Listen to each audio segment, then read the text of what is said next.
Squid അഥവാ കൂന്തൾ. ആൾക്കൊരു പ്രത്യേകതയുണ്ട്. എന്താണെന്നറിയോ? കൂന്തളിനകത്തൊരു മഷിയുണ്ട്. ശത്രുക്കൾ ആരെങ്കിലും പിടിച്ച് തിന്നാൻ വരുന്ന സമയത്ത് ഈ മഷി അങ്ങോട്ട് ഷൂട്ട് ചെയ്യും.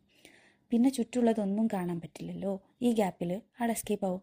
ബട്ട് പാവം, നമ്മൾ മനുഷ്യന്മാരുടെ അടുത്ത് ഈ തട്ടിപ്പൊന്നും നടക്കാത്തതുകൊണ്ട് ആളിപ്പോൾ ചട്ടിയിലായി. അപ്പോൾ കൂന്തൾ റോസ്റ്റ് ആയാലോ? ഹൈ പ്രഷറിലാണ് ഇത് കുക്ക് ചെയ്യുന്നത്. അപ്പോൾ അതിനായിട്ട് കുക്കർ ചൂടാക്കി ആവശ്യത്തിന് വെളിച്ചെണ്ണ ഒഴിച്ച് കട്ട് ചെയ്ത് വെച്ചിട്ടുള്ള സവാള ആൻഡ് ചെറിയുള്ളി ആഡ് ചെയ്ത് നന്നായിട്ട് വാട്ടിയെടുക്കുക. വാടി വരുന്ന സമയത്ത് അതിലോട്ട് ജിഞ്ചർ ഗാർലിക് പേസ്റ്റ് ആൻഡ് പച്ചമുളക് ആഡ് ചെയ്ത് കൊടുക്കുക. എല്ലാം കൂടി വാട്ടിയെടുത്തതിന് ശേഷം നമ്മുടെ മസാലപ്പൊടികളൊക്കെ ആഡ് ചെയ്ത് കൊടുക്കുക. മഞ്ഞൾപ്പൊടി, മുളക് പൊടി, മല്ലിപ്പൊടി, പെരിഞ്ചീരകപ്പൊടി, കുരുമുളക് പൊടി എല്ലാം കൂടി ആഡ് ചെയ്ത് പച്ചമണം മാറുന്ന വരെ ഒന്ന് ഇളക്കി കൊടുക്കാം.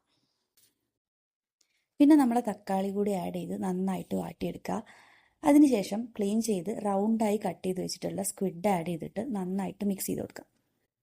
ആവശ്യത്തിന് വെള്ളം ഒഴിച്ച് കുക്കർ അടച്ച് വെച്ച് ലോ ഫ്ലെയിമിലിട്ട് 4 വിസിൽ വരുന്ന വരെ വേവിച്ചെടുക്കണം.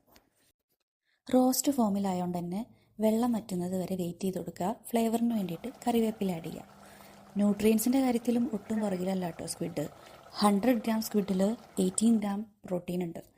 പിന്നെ നമ്മളെ സോഡിയം, പൊട്ടാസ്യം, മഗ്നീഷ്യം ഒക്കെ ഉണ്ട്.